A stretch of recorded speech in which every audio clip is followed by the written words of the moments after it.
கிடையாது. தற்கூரி அவங்க தான் தற்கூரி. சும்மா ஒரு மேல கட்சா போதும் கத்திக்கிறாரு. அவர் சும்மா சத்தம் போட்டு பேசிட்டு அவர் பெரிய ஆள் நினைச்சுக்கிறாரு. ஒண்ணுமே கிடையாது. ஆனா அவனா தமிழ்னு கிடைக்கிறாரு. தமிழ்ல ஒண்ணுமே கிடையாது. அவரு சும்மா பசங்களை வச்சு பேசிக்கிறாரு. வேற ஒண்ணும் கிடையாது. நாங்களாம் தற்கூரி கிடையாது. இவ்வளவு பேரு.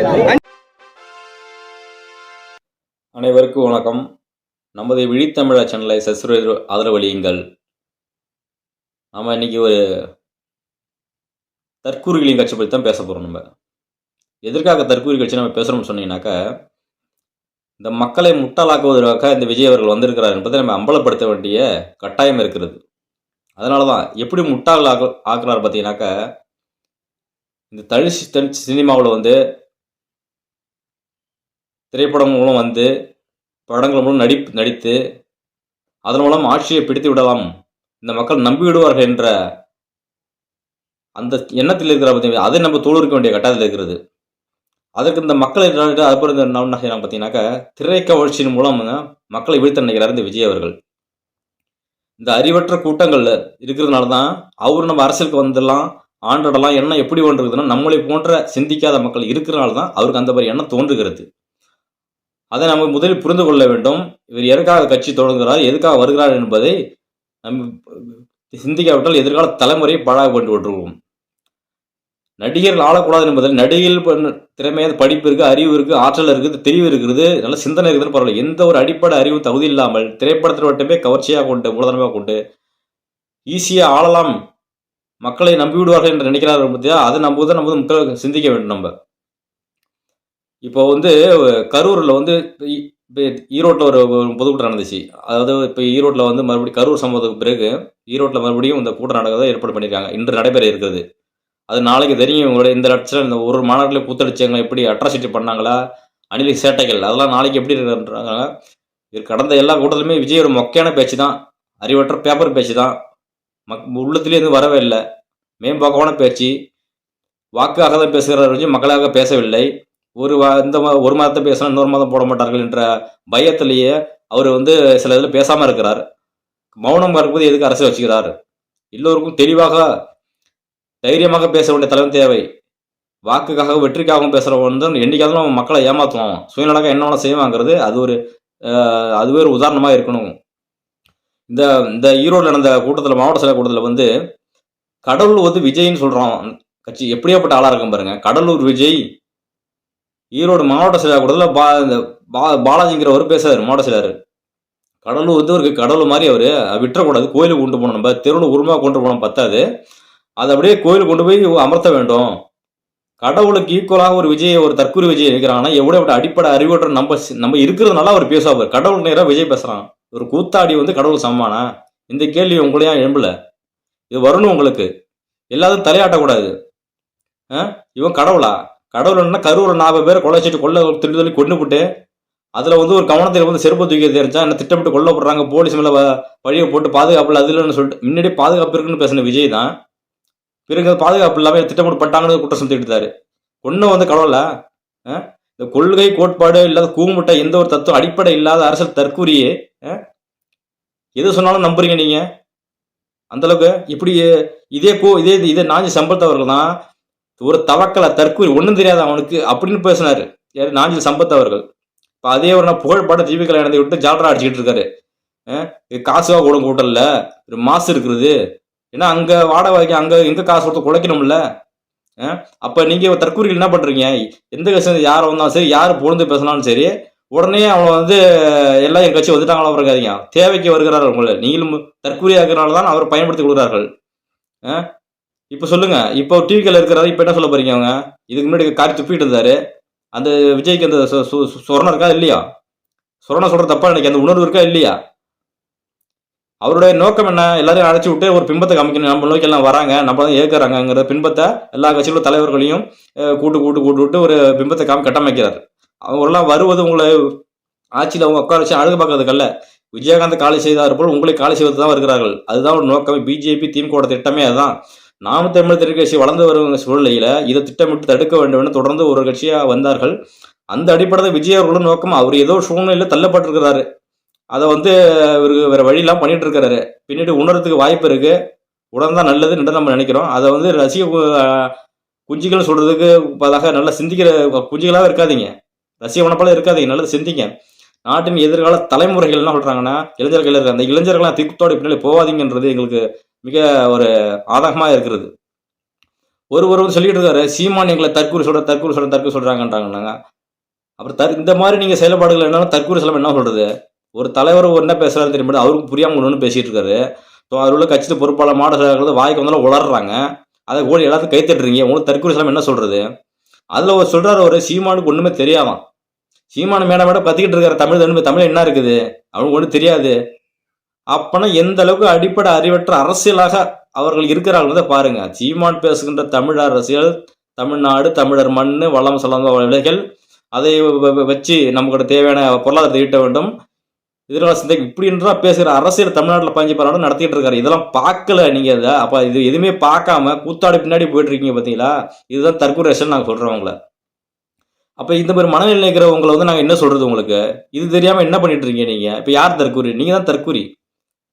தற்கூரி சொன்னா கோவம் வருதுன்றீங்க. அப்ப உங்க கட்சிக்கு நான் ஓட்டு போடும்போது நாங்க வந்து நல்ல அறிவாளியா இருந்தோமா, இப்ப மாத்து கட்சி போன தற்கொலை ஆயிட்டோமா அப்படின்னு கேட்குறீங்க. ஆமா, நான் ஒரு நல்ல கட்சிக்கு நீங்க வாக்களிக்கும் போது மக்கள் தெரிஞ்சிட்டான் அப்படின்னு எல்லாரும் சொல்லுவது. நீங்க திடீர்னு அங்க போறீங்கன்னா, அவர் ரசிக மனப்பான்மையில போறீங்கன்னா ஒரு தற்கூரி தான் என்ன சொல்ல முடியும்? தற்கூரிங்கிறது இன்னொரு உதாரணம் கேட்டீங்கன்னாக்கா, 40 பேர் செத்தாங்க. அவங்கள போய் நேரில் சந்திச்சு ஆர்வம் குடிக்க முடியும். தன்னை உயிரை காப்பாத்தி பிளேட்டை பிடிச்சி கடற்கடன்னு ஓடி வந்த விஜய் அவர்கள் வந்து உங்களுக்கு தலைவன்னா, பனையூர் செத்தவங்களை நேரில் போய் சந்திச்சு ஆறுதல் கூடாம அதை பயந்துக்கிட்டு பனையூர் வர வச்சு அங்கே வந்து பேரம் பேசி காலவதில் வீடியோ விட்டு அவர் பிம்பமாக காட்டி, ஐயோ விஜய் அவர்கள் இறக்கப்படுறாரு, அழுவப்படுற மக்கள் கண்ணீர் வடித்தாரு, ஒரு பாசாங்க காட்டி அந்த மக்களிடையே விலை பேசி இவர் தான் விஜய் தான் பெரிய பிம்பன்னு அவங்களை வந்து தூக்கி தள்ள வைக்கிற மாதிரி ஒரு பல்டாப்பை காட்டி பணம் லட்சம் கொடுத்து மூட மறைக்கிறீங்களா? அது ஒரு நாள் அம்பலமாகும். இப்போ சரி, நான் எதுக்கு சொல்ல வரேன்னு கேட்டேன்னா, கரூரில் கூட்டி அழைச்சிங்களே, போனால் கலவரம் இடம், பாதுகாப்பின்மை இடம், சட்ட சிக்கலாயிடும், இப்படிலாம் யோசிச்ச விஜய் அவர்கள் நீங்கள் சந்திக்கணும்னாக்கா இதுக்கு முன்னே வந்து அனிதா இறந்தாங்க பற்றியா, அனிதா மருத்துவராக நான் வந்து வரணும்னு நினச்சா வந்து நீட் தேர்தலோட இறந்துக்கிட்டாங்க. அங்கே மட்டும் போய் சந்திக்க தெரிஞ்சது உங்களுக்கு. ஆனாகொலையில் கவின் கொலைக்கு போய் சந்திக்க தெரியல. சந்திச்சா அங்கே வாக்கு போடும், இரு சமூகத்தில் வாக்கு போயிடும். அந்த நோக்கம் உங்களுக்கு சுயநல புத்தி இருக்கிறது. அப்போ அப்படி இருக்கும்போது தான் தயாரிப்பாளர் மகனோட சிவா அம்மா கிரியேஷனோட தயாரிப்பாளர் பார்த்தீங்கன்னா, அவரோட மகள் பொண்ணுக்கு கல்யாணம் பண்ணுறாரு. இப்போ கல்யாணத்தை போனால் கல்யாணத்தில் மண்டபத்தில் உள்ள மட்டும் தானே இருக்கிறாங்க. அங்கே இருக்கிற இப்போ 50 பேர் 500 பேர் 1000 பேர் அவங்க மட்டும் தானே சந்திக்கிறாங்க, உங்களை பார்த்துருப்பாங்க, அவ்வளோதானே. இதே மாரி நீங்கள் வந்து சுமூகமாக அந்த மக்களை சந்திக்க வேண்டும் என்று சொன்னால் நீங்கள் போயிட்டு அந்த மக்களை சந்திச்சிடலாம். நீங்கள் வந்து போகிறதுக்கு முன்னாடி விளம்பரப்படுத்துறீங்க விஜய் வராருன்னு. அப்போ தான் கூட்டம் குறவோடு கொடுது, செய்தியாகும், மக்களை கவருவாங்க, அரசியல் விளம்பரப்படுத்துக்கிறது திட்டமிட்டு நீங்கள் போகிறதுனால தான் கூட்டம் வருது.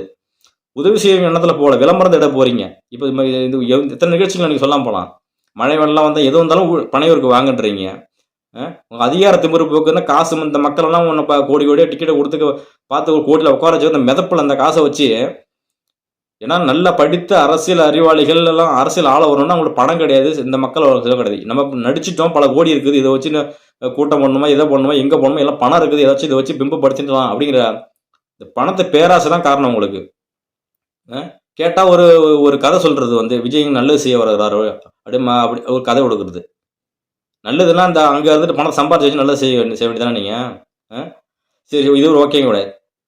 வேட்பாளர் வச்சு விஜய் வந்து தான் அறிவிப்பார், எங்கள் தலைவர் தான் அறிவிப்பார், பிசுவானது வந்து சொன்னார், எங்கள் தலைவர் தான் அறிவிப்பார் அப்படி சொன்னவர் வந்து காரைக்குடியில் போட்டிட்டு டாக்டர் மருத்துவர் வந்து இவங்க அறிவிக்கிறாங்க. அப்போ விஜயோட பேச்சு கேட்கலையா? அப்போ இவங்க ஒரு விஜய் சொல்றதற்கு இவங்க பொறுப்பாக நடந்துக்கிறது வேறு வேறாக இருக்கிறது. அருள்குமார் கொடுக்குற பரிசலாக இருக்கும், அது முதல்வராக திருச்செங்கோட்டில் போட்டு தான் அறிவிக்கிறாங்க. பிளேட்டு பிடிச்சி போயிட்டாரு. அப்போ நீங்கள் என்ன தவிர உங்கள் தலைவர் கண்காணிக்கிறீங்க? ஒரு கட்சியில் நடத்தக்கூடிய ஒரு கூட்டத்துக்கோ பொதுக்கூட்டத்துக்கோ தலைக்கு தலைவர் இல்லாமல் நீங்கள் நடத்துங்க, என்ன நடத்தி போய் பண்ணிட்டு இருங்க, நாங்கள் ஊர் சுத்த போகிறோன்னு போயிட்டு இருக்காரு. அப்போ நீங்கள் வந்து என்ன தலைவராக தேர்ந்தெடுக்கிறீங்க? இப்போ இன்னும் நீங்கள் தலைவரை நோக்கி நீங்கள் வந்து கவனிக்கிறீங்க. ஒரு ஒரு பெத்த தாய் சொல்லுது, நான் விஜயை பார்த்துட்டோம், பெருமிதம் போதும், பிள்ளை செத்து கிடக்கு, நான் போய் செத்து கிடக்குறாங்க, எங்கள் ஹாஸ்பிட்டலில் பிள்ளை அனுமதிப்பட்டிருக்கு, இப்படிலாம் நிகழ்ச்சியில் வருது, நான் விஜயை பார்த்துட்டு சந்தோஷம் வருது அப்படின்னு பேசுகிற ஒரு மனநிலையில் வந்து முட்டாளாக உருவாக்கி வச்சிருக்காரு பாருங்க என்பதுதான் கேள்விக்குறியாக இருக்கிறது. எது கேட்டாலும் அந்த அருண்ராஜ் அவர் பேட்டி கொடுக்குறாரு, கொள்கை என்ன கேட்குறாங்க. அது கொள்கை மக்களுக்கு தெரியும், என்ன கொள்கை தெரியும்னா தூங்கிட்டு இருக்க எழுப்ப முடியாதான். அப்படி என்னதான் கொள்கை நீங்கள் சொல்லுங்களா, மக்களுக்கு எப்படி தெரியும்? சொன்னாலும் தெரியும். உங்கள் கொள்கை என்ன? அணில் மரத்தில் ஏறுவது, இப்போ கட்டடத்தில் ஏறுவது, உயர பிடிச்சி இழுக்குவது, ரோட்டை சேதப்படுத்துவது, டிவி கேட்டு சத்தம் போடுவது, குரல் எழுப்புவது, இதுதான் உங்கள் கொள்கையா? கேள்வி இருக்குல்ல, அதற்கு பதில் சொல்லுங்க. கொள்கையில்லா கூட்டம் புதுச்சேரியில் வந்து உங்கள் லட்சணத்தை பார்த்தாங்களா? ஏன் அங்கே அறிக்கை விட்டீங்க? மரத்தில் ஏறாதீங்க கூடாதீங்க, ஏன்னா இந்த கட்டுப்பாடு வந்து கரூர் பேர் இருக்கக்கூடாதுங்கிறதாங்க சொன்னீங்க. மரத்தில் ஏற மாட்டாங்க, கட்டடத்தில் ஏற மாட்டாங்க, அரசு பிடிக்கலாம் ஏறக்கூடாது, இப்படிலாம் ஏன் அறிக்கை விட்றீங்க? அவங்க தற்கூரிய கூமுட்டையாக இருக்கிறதுனால தான் கட்டுப்பாடு ஒழுங்கற்ற கூட்டங்கிறது தெரியுது, அதனால தான் அறிக்கை விட்றீங்க. இந்த மாதிரி கூட்டத்தை வச்சு நம்ம இதுக்கு போய் தற்கூர் கூட்டம் என்ன சொல்கிறது? செங்கோட்டையன் வந்து என்ன சொல்கிறாரு பண்ணாக்கா, சரி இந்த இந்த புதுச்சேரி கூட்டத்தில் கரூர் நம்ம சமம் இதுக்கு என்ன முன்னேற்பாடுகள் பண்ணீங்கன்னு கேட்குறாரு. நாங்கள் முன்வெளி அமைச்சிருக்கோம், இது யார் தலைவர்கள் ஏற மாட்டாங்க அப்படிங்கிறார். எந்த அளவுக்கு அப்போ இன்னமும் நீ திருந்தலை, கட்டுப்பாடு இல்லை அப்படிங்கிறத வந்து செங்கோட்டை மூலயமா அது தெரிய வருகிறது. இன்று நடக்கவிருக்கிறது இந்த ஈரோடு கூட்டத்தில் என்ன அழும்பு அட்டேரியம் பண்ண போகிறாங்கன்னு நாளைக்கு தெரிய வரும் செய்தியில். இப்போ இவர் ஒன்னே தற்பொழுது பேசுகிறார். அவர் செங்கோட்டையன் அவர்களை வச்சு வந்து தூக்கி தற்பொழுது பேசணும். 500 கோடி சம்பளத்தை விட்டு வந்துட்டார். 500 கோடி எங்கேயா கொடுத்தாங்க? 100 கோடி 150 கோடி வாங்கினாரு. இப்போ அவர் படத்துக்கு அவர் 205 கோடி இந்த ஜனநாயகம் சொல்லிக்கிறார், அவரே போட்டுக்கிறார். ஏன்னா எத்தனை கோடியெல்லாம் வாங்கலாம், ஏன்னா அவருக்கு காசா போட்டால் 500 டிக்கெட் 2000 மொத்தம் வந்துட போகுது. அந்த பேராசை இருக்குதுல்ல, அவருக்கு ஒரு முட்டு கொடுக்குறாரு. புஷி வந்து செங்கோட்டையனை முட்டு கொடுக்குறாரு. தங்கமான மனுஷானா வந்துருக்கிறாரு, அவர் எல்லாத்தையும் பார்த்துப்பாரு. இந்த 40 ஜெயிக்கிறதுக்கு எல்லாம் வெற்றி பாடுபடுவார். எல்லாம் நீங்கள் பாடுபடுங்க, விஜய்க்கு பாடுபடுற மாதிரி ஒவ்வொருத்தனா வருவாங்க. எல்லாரும் பிஜேபி டீலிங் தான். நான் தான் முன்னாடி சொல்லியிருக்கேன், என்டிஏக்கு எதிராக இந்த பயிர் திட்டமிட்டு செயல்படுகிறார்கள். ஆரியமும் திராவிடமும் இருப்பது பிரச்சனை, அது எந்த மாநிலம் யார் எங்கே வேணாலும் ஆளலாம். அதுக்கு வந்து வழிவு கொடுக்கும். தமிழ் தேசியம் தமிழ் மண்ணை ஆளக்கூடியவர்களை மட்டும்தான் அனுமதிக்கும், எல்லாரையும் வாழ வைக்கும். ஆனால் இவர்களோட நோக்கம் வந்து தமிழை ஆளக்கூடாது. இவங்களை அப்போ தான் சுரண்டி கொடுத்து நம்ம அடிமையிலாக வைத்திருக்கலாம் என்ற எண்ணம் இருக்கிறது.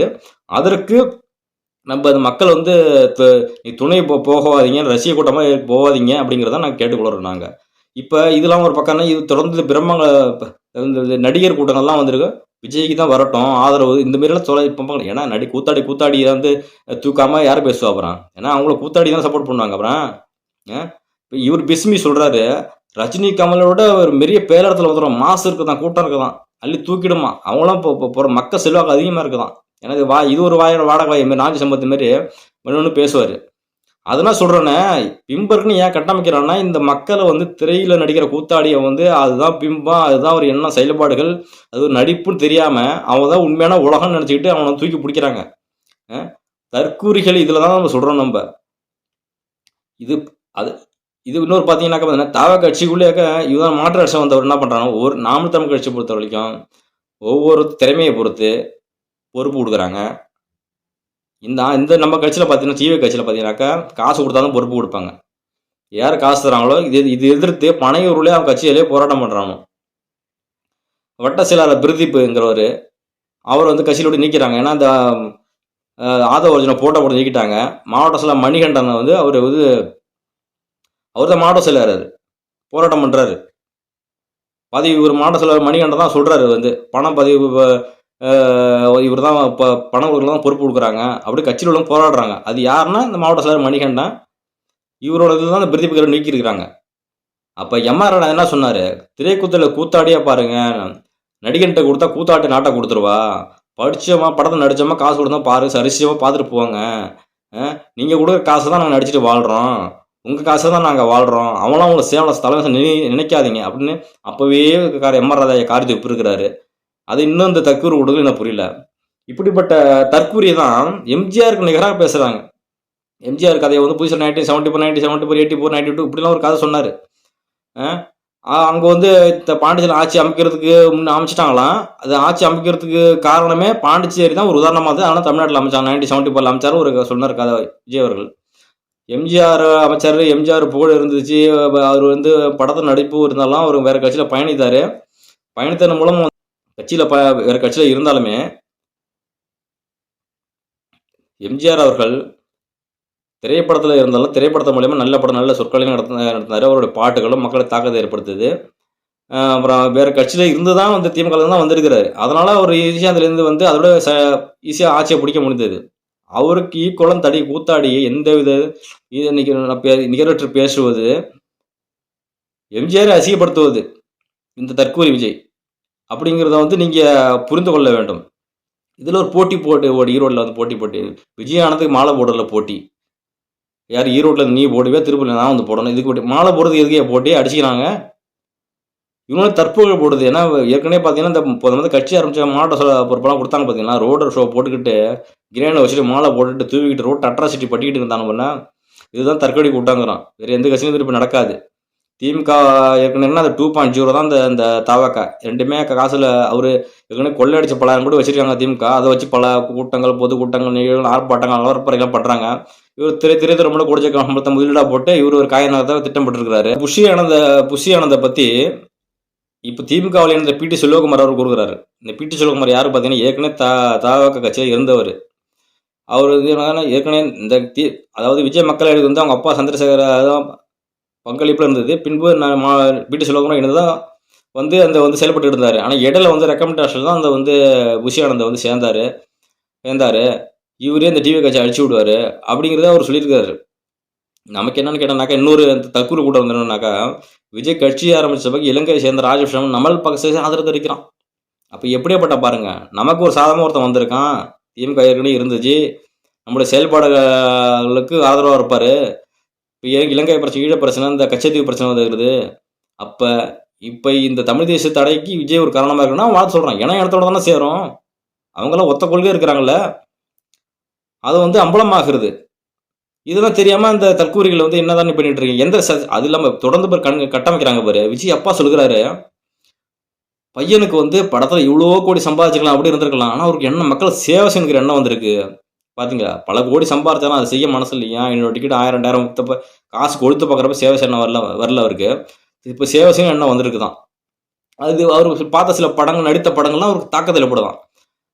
நடித்த படம் தாக்கத்தை அதான் நடித்ததான் படம், எழுதுனது தாக்கெல்லாம் வேற இயக்குனர் தான் பாராட்டு வந்து நடித்த கூத்தாடிக்கு தான் வந்து அந்த இயக்குனர்களுக்கு அந்த கதையை உருவாக்குறவங்களுக்குலாம் அந்த புகழ் போக மாட்டுது.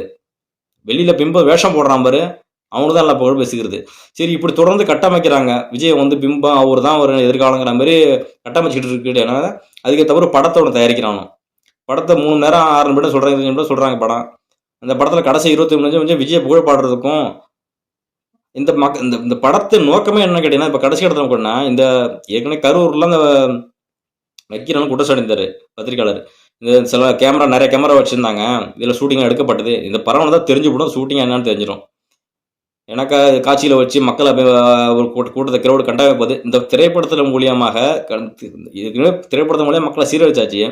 கடைசி இந்திய திரைப்படத்தின் மூலமாக மக்களுக்கு வந்து ஒரு தாக்கத்தை ஏற்படுத்தி சிம்பதியை கிரியேட் பண்ணி இவர் தான் உலகம், இதே படத்தில் இருக்கிற மாதிரி உலகத்தில் இருப்பான்ற கட்டமைத்து எப்படியாச்சும் ஆட்சி போடலான்ற மக்களை முட்டால் எடுத்துக்கொண்டு தான் அப்படி நினைக்கிறாரு. அதில் நீங்கள் வந்து படத்தை வந்து படமாக பாருங்க. இந்த கடைசி படம் இல்லை திருப்பி தெரியும். இந்த கடைசி படம் சொல்லிட்டாங்க, திருப்பி அந்த தேர்தல் முடிஞ்சப்போ கடைசி படமும் முதல் படம் இன்னும் படம் இருக்குன்னு அப்போ தெரியும். அப்போ இந்த படத்தில் வந்து இப்போ ஒரு கடைசி 20 நிமிஷம் வந்து மக்கள் சந்தோஷமாக பார்க்க வந்த கடைசி 20 நிமிஷத்துக்கு கண்ணீரோடு போவாங்களாம்.